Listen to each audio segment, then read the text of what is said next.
Hey everybody, welcome back to Video Game. So today I got a fun, exciting, and ultimately disappointing video for you guys this evening in part because it's going to be on two different topics. First of all, Analogue has announced that the Analogue 3D Nintendo 64 console has been delayed till July of 2025. When everyone pre-ordered it was Q1 2025, and we know we're getting very close to the end of March. And of course, like pretty much every Analogue product ever made out there, it is not going to ship on time. So the future is not here, the future is delayed. And honestly, I know this is going to be a big disappointment to a lot of people, but for me personally, I am not surprised whatsoever. Analogue didn't ship my Analogue Pocket until like 12 months after I actually pre-ordered the thing. I don't know what happened, but honestly the future again isn't so much here as it is delayed. And they keep stating that this is the first ever 100% compatible Nintendo 64 FPGA core and console with original games, which is always funny because I swear they forget that MiSTer FPGA is a thing. And I know everyone was stoked to be getting those shipping notifications soon, but obviously Analogue has been very quiet on the overall progress of Analogue 3D. We haven't seen a single video of anything running on the actual device. We only really ever seen 3D renders of the hardware. Well, it's one of those things. Clearly Analogue is behind, not sure if the core's not done, not sure if the case isn't done. They're having some technical issues. It really isn't possible for me to say, but of course it looks like we're going to be waiting at least another 3 months optimistically, and knowing Analogue it could be even further than that because they love to ship out deadlines and then basically miss them completely and then push them further into the future. Now of course they did say if you want to cancel your pre-order you can get your money back, so your money's definitely safe, but this is just part and parcel of doing business with Analogue. And if you want that console, you're going to wait till July.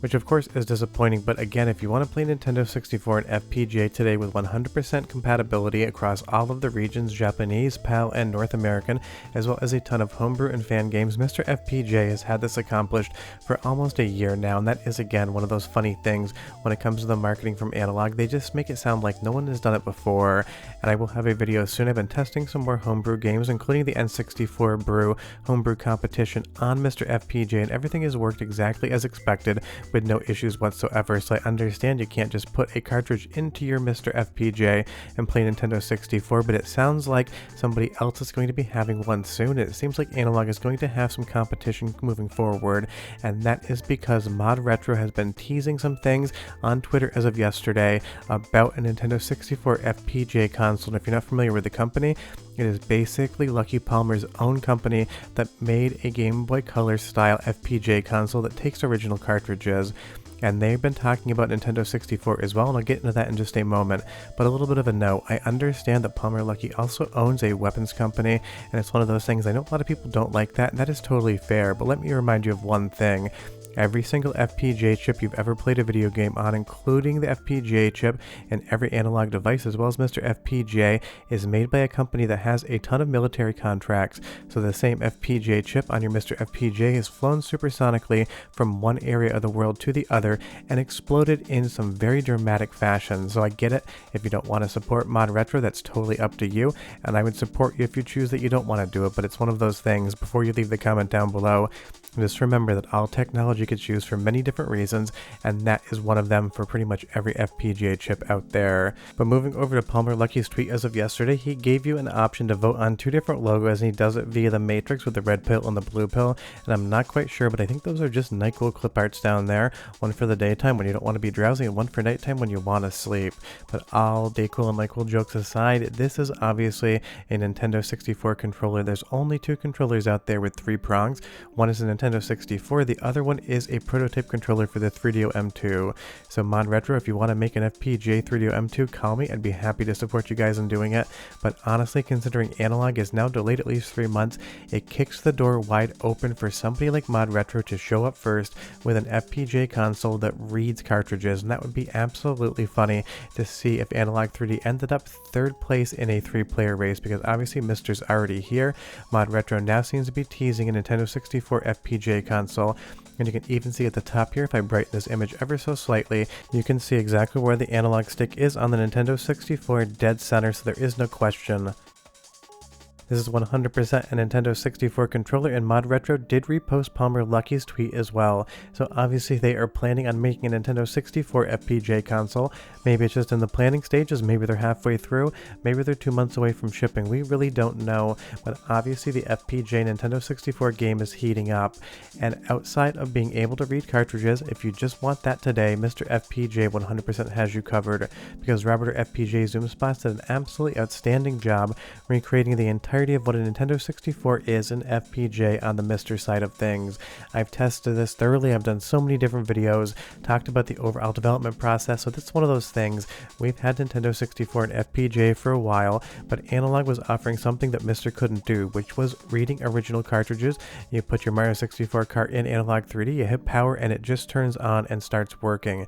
And obviously if they can't ship that thing until at least July now, there is no cartridge to put into any console because you're not getting it anytime soon, which is definitely a bummer. And if you're not familiar with ModRetro, again, they made this Game Boy Color size handheld here.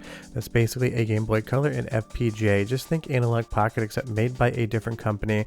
Exact same concept as the Pocket or MiSTer FPGA, but just a different kind of housing and a different branding for sure. This thing was made, it was shipped out, it did sell out, there's still some at GameStop, but it basically came out when they said it was going to, which is definitely something that Analogue seems to have a lot of issues with when it comes to their own hardware. It'll be very interesting to see what ModRetro does in the future for this Nintendo 64. Because they're handheld, I have used a friend's. It was quite good and I loved it. I didn't buy it because I had no reason to. I have an Analogue Pocket, so it kind of felt like it was retreading the same territory. But if you have a Chromatic, leave me a comment down below and tell me what you think, because like I said, I used it for maybe 20 minutes just checking it out. It seemed totally fine. It seemed like it was well built. It was doing exactly what it said, and it does have a magnesium LA shell, and of course they teach you that for showing it under a tire. I don't know what it is with durability photos. It's always got to be under a tire. Like, people are running over everything every single day. I've never once run over anything in my car that I didn't plan on running over, and I've never run over anything you shouldn't. And again, this is just basically a different Analogue Pocket, but it shows that there's another company out there working in FPGA hardware that is able to make things like this.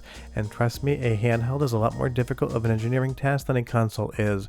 You're working in much smaller spaces with much smaller boards, and you have to have all of the ergonomics and user ability to be able to control it with decent controls. And I will say right now, the Chromatic 100% is going to beat the Pocket when it comes to the actual buttons, especially the D-pad. So much fundamentally better in that respect.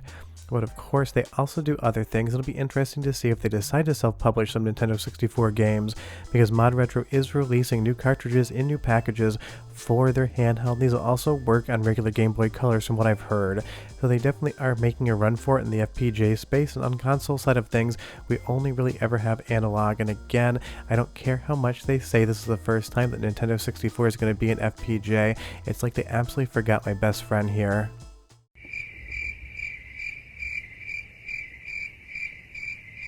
Just a little fun joking there, but I do love the fact that Analogue continues to say it's the only console that's ever been 100% compatible with the entirety of the library for Nintendo 64, even though we have MiSTer FPGA. There needs to be an asterisk there for console reading. They also talk about 4K output and screen filters, but again, that's something we can do on the MiSTer side of things. Obviously, it's going to be a lot more expensive, and don't think this is a negative video against Analogue. I own the Pocket, I own other Analogue consoles. I did a series on Pocket videos until I decided I wasn't really in the mood to do that anymore, and I did pre-order an Analogue 3D, so I'm not out here trying to say MiSTer FPGA is amazing and Analogue is not. I'm just talking about the fact that, again, Analogue seems to be delayed like everything else. You might actually get your controller from 8-bit though earlier than you get the console, because I pre-ordered mine on Amazon and it still says it's supposed to ship at the end of March, so it might be a situation where the controller actually arrives before the console in and of itself. But Analogue is in a real tough spot now, because had they been to market first, there really wouldn't have been any issue, but they just basically didn't communicate anything, and now all of a sudden Palmer Luckey and his company ModRetro is talking about making a Nintendo 64 console, and because he's already worked in FPGA, you know exactly what you're getting. Now, I can't say that I really love either logo here, but unless that's just a weird Atari Jaguar controller, and we know it's not, the only other system that marketed the 64-bit capabilities is going to be Nintendo 64, so you know full well Analogue's got some competition right now, and it seems like Analogue is going to be at least 3 months behind on shipping the Analogue 3D, but again, nobody should be surprised whatsoever. I've never seen Analogue ship a product when they were supposed to. The one thing I wish is that they would actually communicate a little bit better, instead of just sending out a tweet saying, It's delayed. We'll see you later. But if you have any questions or comments, leave them down below and tell me if you ordered an Analogue 3D and how you feel about the delay. But I'll see you guys next time. Bye-bye.